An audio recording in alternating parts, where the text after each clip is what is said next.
মাদারীপুরের কালকিনিতে দীর্ঘদিনের যানজট নিরসনে রাস্তার পাশে অবৈধ স্থাপনা উচ্ছেদ করেছে উপজেলা প্রশাসন। উচ্ছেদ অভিযানটি কালকিনি থানার সামনে থেকে পালরদি নদীর বড় ব্রিজ মাছ বাজার পর্যন্ত পরিচালিত হয়েছে, যেখানে সেনাবাহিনী ও পুলিশের সহযোগিতা ছিল। বিস্তারিত থাকছে আশরাফুর রহমান হাকিমের প্রতিবেদনে।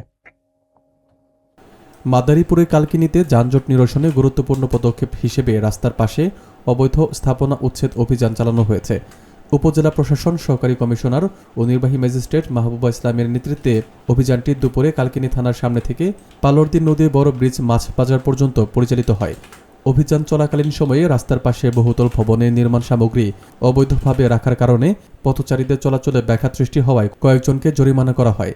উচ্ছেদ কার্যক্রমে সেনাবাহিনী ও পুলিশ প্রশাসনের যৌথ সহযোগিতা প্রদান করেছে।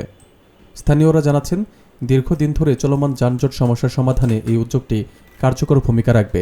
প্রশাসন সূত্রে জানা যায়, রাস্তার সুষ্ঠু চলাচল নিশ্চিত করতে এবং সাধারণ জনসাধারণের স্বাচ্ছন্দ্য বৃদ্ধি করতে এই ধরনের অভিযান নিয়মিতভাবে পরিচালনা করা হবে। সাধারণ মানুষ উচ্ছেদ অভিযানকে ইতিবাচক হিসেবে গ্রহণ করেছেন এবং পথ পরিষ্কার হওয়ায় সন্তুষ্টি প্রকাশ করেছেন।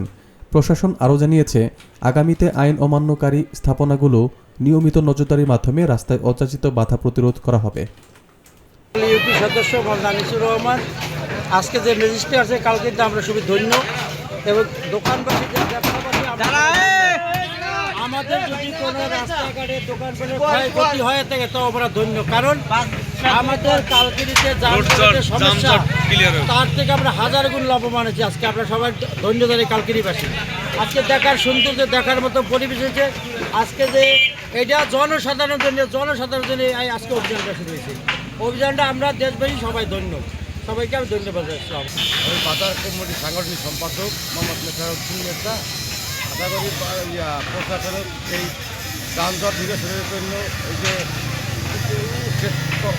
অভিযান চালাইছে, এই জন্য প্রশাসনকে আমি অনেক ধন্যবাদ দিই। বাজারে কিছুটা হলেও বাজার নিয়ন্ত্রণে থাকবে, যানজট মুক্ত হবে। আশা করি আগামী দিনে এইভাবে থাকে, ভবিষ্যৎকারী আইনটি আবার না হয় ওঠে। বাজার কমিটির পক্ষ থেকে ধন্যবাদ জানাই।